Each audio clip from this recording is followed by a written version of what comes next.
Permit me to apologize, ladies and gentlemen, for my late arrival. I missed my plane by a matter of minutes, arriving as it took off. Is there anything so irrevocable as an aircraft narrowly missed? But miss it I did, and the next hour was spent cooling my heels in the terminal building.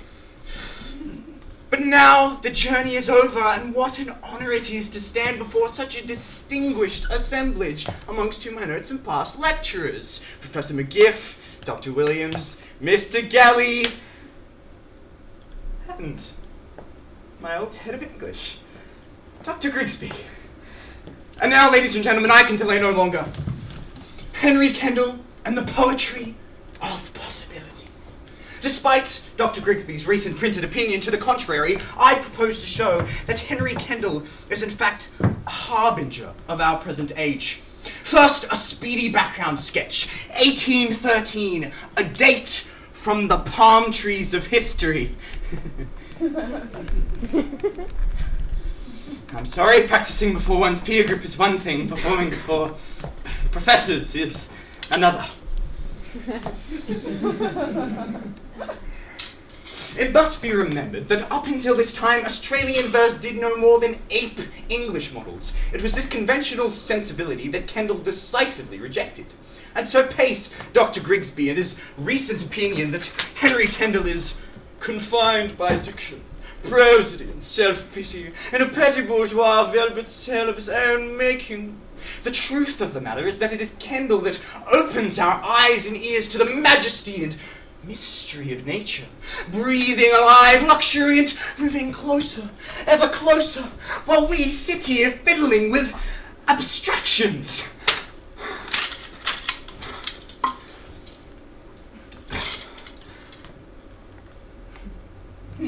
I apologize. I've been under strain these last few months. So, Kendall, from the runs of the Narran, wide dotted with sheep, and loud with the lowing of cattle, we speed for a land where the strange forests sleep, and the hidden creeks bubble and rattle. Dr. Grigsby. I'd know that laugh anywhere. You find the last word amusing, You feel no pity for the luckless versifier who, having had the misfortune to require the word cattle in an A-B question, finds himself apparently in difficulties in line 4. Yes, the hidden creeks bubble and brattle.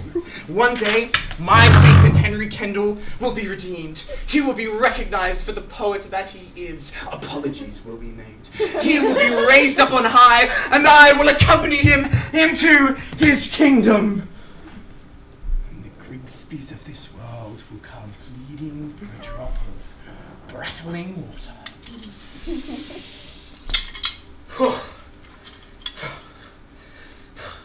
The heat.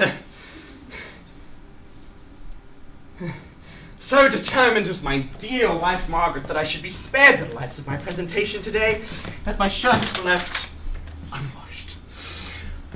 When the thunder ceases pealing, and the stars up heaven are stealing, and the moon above us wheeling throws a pleasant glances round. Oh, so hot!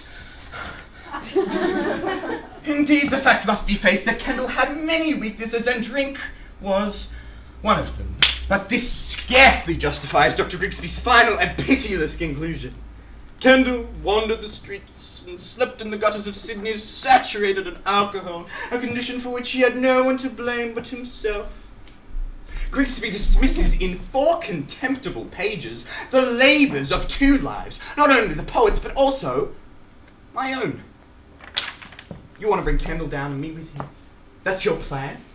The moment you discovered myself and your poor wife red-handed in flagranti, you told my wife, and I've been paying for it ever since. One would have thought that would have been revenge enough for you. But no, not you. You pursue me, stricken as I am, into the garden of verse. But you didn't reckon that your victim would finally turn against his tormentor and show his teeth. There are indications that Kendall toyed with the idea of a narrative poem set on the mythical island of Tenor. April Barbecue at Yarra Bend. You suggest we hire a dinghy for a sally down river. Room for 5 only. You go with your children and Margaret, while your wife and I volunteer to stay behind. As your craft, expertly handled, proceeds round the bend, Sylvia and I, both deprived, famished, crying out for... Kendall initially produced rather conventional love poems, but as the years passed, there's an increase in the passion of his poetry. May, June, July, happy times. Whenever Dr. Grigsby is lecturing, I visit my beloved Sylvia, who waits for me just a short walk away. Excitement seems to lift me off the ground. I skim the grass, weightless. You've bided your time, ducked out of your lecture, and slipped back to the house. You open the door slowly and saw me trespassing in your garden, entangled on your floral beds. I saw you there for only a moment. You closed the door gently, you walked back to the university, you went to your office. You rang my wife. A cold and calculated action. But you calculated badly. Margaret's contempt for me, your contempt for Sylvia, drove us closer together, made us more hopeless, more desperate. We promised you both that we'd never meet, and went on meeting. So you tried another tactic. You used the last weapon you had. Your children. You got leave from the university and you took them away from her. She was torn between them and me. She was a woman, halved, quartered, to stop her being pulled apart. I let her go.